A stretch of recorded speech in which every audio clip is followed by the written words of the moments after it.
With you guys today, DiJonai Carrington. After clotheslining Sophie Cunningham, running into the locker room, screaming, "That's white privilege!" Then tweeting 8/23, threatening Sophie Cunningham and the Indiana Fever, DiJonai Carrington now comes out and clarifies what she means when she says white privilege for the Indiana Fever. So with 2 minutes left in the first quarter, DiJonai Carrington just slapped the dog shit out of Sophie Cunningham. Sophie pops up. She's obviously upset. DiJonai says, "Try me." And then look at Stephanie White. Look at her face. Look. She's mad as shit. Now, number one, this is obviously a flagrant 2. It just is. By the letter of the law, you got to call a flagrant 2. We all know these refs are not. That girl needs to be thrown out the league. She's not even a good enough player to be bringing this type of drama. She needs to be thrown out. DJ Carrington thought that the internet needed a lesson after being kicked out of a game. Just 2 sentences straight out of the locker room. Neither an apology nor an explanation. White privilege. Days later, she's still defending that post, retracting it, providing clarification, and debating with almost anyone who dares to disagree with it. This one has become a complete mess. To be honest, it may be the most bizarre response we've seen from a WNBA player this season. If you appreciate this content, consider giving this video a like and subscribing to the channel. Believe it or not, more than 90% of viewers haven't subscribed yet. It's free and only takes a second, but it means the world to us. So, did you subscribe already? Great. Thank you so much for your support.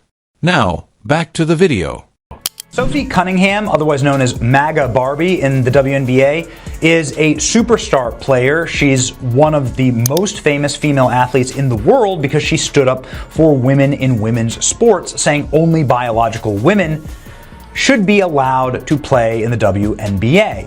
And for that, she is literally risking her life. Check this out. This is what happened to Sophie Cunningham last night when she was clotheslined by a filthy, dirty player for Chicago who has a name that I can't pronounce, or maybe I just refuse to do that. That's my right as an American.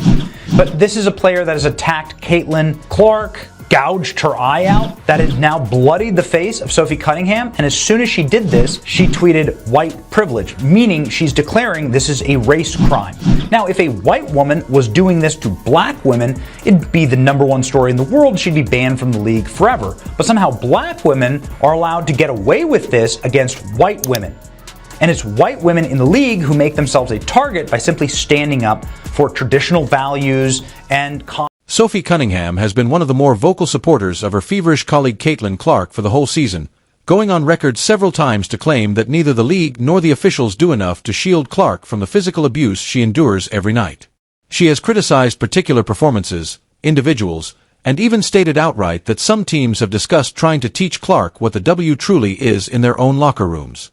Talking like that doesn't exactly make you well-liked in the league. Furthermore, Cunningham has never truly concealed the fact that she is aware of it. Goo! That's assault, brother. You can't do that. What the fuck?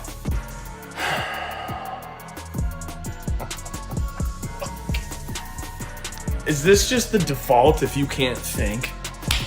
Or if you just don't want to take accountability for your actions? Oh my god, this league, bro, this league. Bro, white privilege while you're wearing a bleach blonde dyed wig. I mean, the fuck? What is privileged about that? You stone cold Steve Austin clotheslined her ass.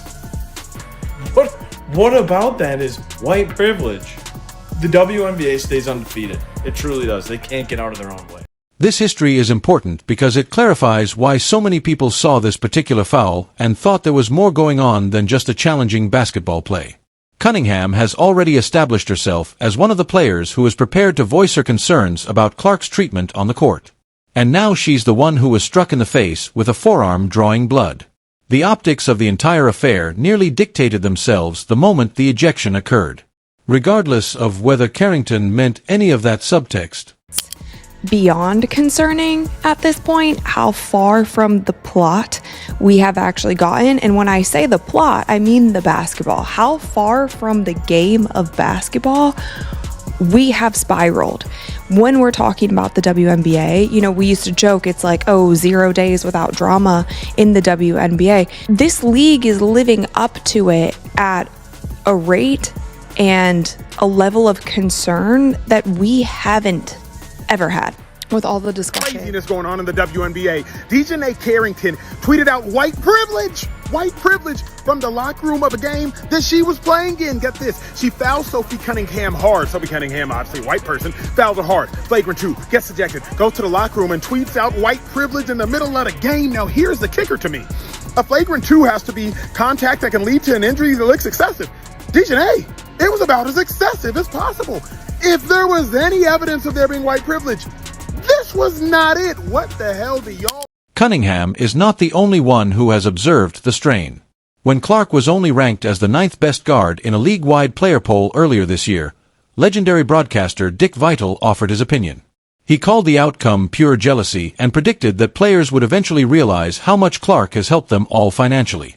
After this Carrington incident occurred, that remark took on an odd significance because it was another instance of a player who was closely associated with Clark and Cunningham receiving actual physical punishment. Additionally, a former teammate openly celebrates it, and the head coach gently defends the aggressor rather than the league as a whole showing sympathy. Watching that pattern recur makes it difficult to not question whether Vitale was correct. Right across the face, coming down, trying to prevent the layup, but that is just a hard hit. That's definitely going to be upgraded, I think, to a flagrant 2, Ryan. I think that is going to be a flagrant 2. There is Get what you fucking deserve. And just getting her out of the Lucky way. it wasn't a right hook. Make no mistake about it. Carrington targeted Cunningham. She targeted her because of her political stances. She targeted Cunningham because of the praises that she keeps receiving. She targeted her with a dirty shot that had absolutely nothing to do with basketball. And then after getting ejected, she runs to the locker room to play the fucking victim card. Like she didn't try to just take off Cunningham's head in 4K. Like we all didn't just watch it happen. That is not competition. That is a grown woman swinging on someone who she disagrees with and then screaming racism when she gets held accountable for it. DiJonai Carrington needs to be held responsible, and I'm not talking about just getting ejected from the game. This is what truly took place on the court, because after you watch the play, it's not at all complicated. On a fast break, Sophie Cunningham was racing down the floor wide open and heading up for what ought to have been a simple layup. Instead of contesting the shot, DJ Carrington chased the action from behind and struck Cunningham in the face and neck with her forearm. Cunningham fell hard to the ground. Even though the ball managed to enter, no one continued to discuss the bucket. After that, play was halted. Officials went to the monitor and they increased the call to a flagrant 2, which is automatically ejected under WNBA regulations. There's no need to argue. Wind up, impact, follow-through, high injury risk, and player vulnerability for a flagrant 2. It is the checklist. And every single box was checked by this play. Like the way Sophie Cunningham came down on her leg, she could have been injured. So they said, yo, get out of here, dog. Get out of here. Then, I don't know if y'all were looking at her lips. She was talking about, try me. Try me. Yo, you already tried Sophie? You got all the samples of Sophie. You talking about try me. What are you talking about? This lady is unhinged right now, man. This is crazy work. And it makes you wonder. It's like, dog, you were the best player for the Sky at this moment. Look how she landed on the leg. Oh my goodness. Like, you were the best player for the Sky, and you decided to do this? You weren't even thinking about the game. You was thinking about some kind of revenge or something. Somebody sent you on a mission. You were on a mission, dog. I don't know what you had going on here, but DiJonai, this is unacceptable. Disrespectful, disgusting, and I'm glad they got you up out of there. Cunningham sprang up right away, and her face was filled with rage. Before teammates and authorities separated the two of them, she immediately entered Carrington's area. It's important to note that this league handles reactions differently based on who is reacting. In fact, the head of the officiating crew stated after the game that Cunningham was not punished for her reaction because it was considered appropriate considering the seriousness of the impact she had just made. Therefore, even the referees at the time essentially acknowledged in their own words that what had occurred to her was severe enough to warrant her becoming upset about it. Photo from the flagrant 2 on DiJonai Carrington against Sophie Cunningham, where she proceeded to go into the locker room and tweet white privilege after being thrown out of the game.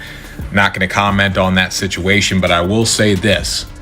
This is a flagrant 2. Black, white, Asian, Hispanic, don't matter. This is a flagrant. I mean, she clotheslined her. What more do you want? So this looks very bad.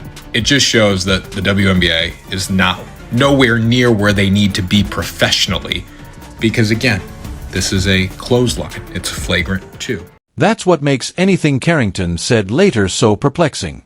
Where exactly does race get into this discussion if the officials themselves claim that the contact was excessive and needless, and that Cunningham's response to being struck in the face was entirely understandable? Regardless of who threw or got the foul, no one enhanced it.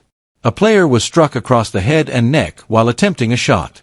So, they updated it, and regardless of who they are, every player in that league is subject to that rule. Don't even mention the fact that she said white privilege. That is the story. The story isn't that she got kicked out. It's that she tweeted out white privilege as though because Sophie Cunningham is white, somehow that's why she got kicked out. They go on to defend her, the story, the narrative that she's not a dirty player. She makes plays like this all the time.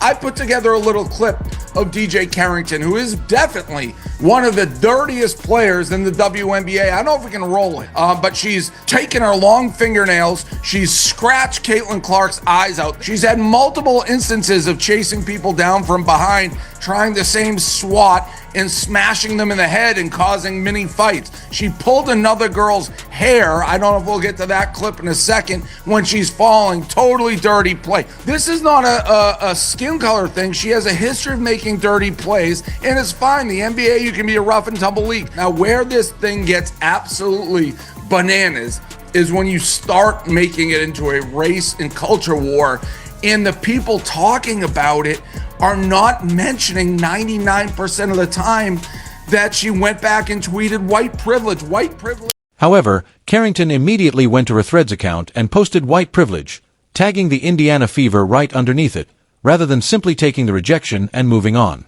At the time, there was no additional explanation, just those two words that anyone on the internet might interpret any way they pleased. Naturally, everyone saw it the same way because there is no other way to interpret that timing. Within minutes of her ejection for striking a white player in the face, white privilege appears on her site, tagging that same squad. It doesn't take a genius to make the connection, and almost everyone in the sports world did so right away. We are paying attention to what DiJonai Carrington did to Sophie Cunningham.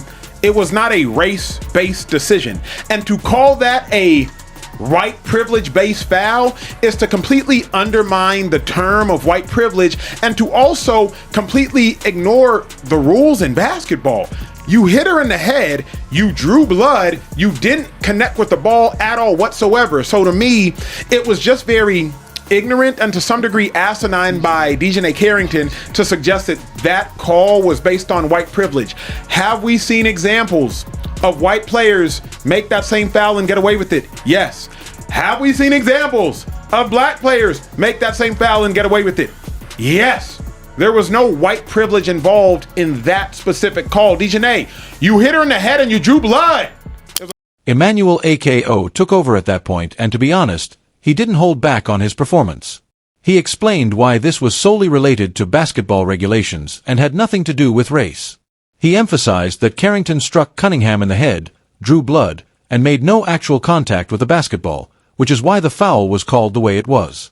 He stated, "We've seen white players get away with fouls like that before, and we've seen black players get away with fouls like that before too."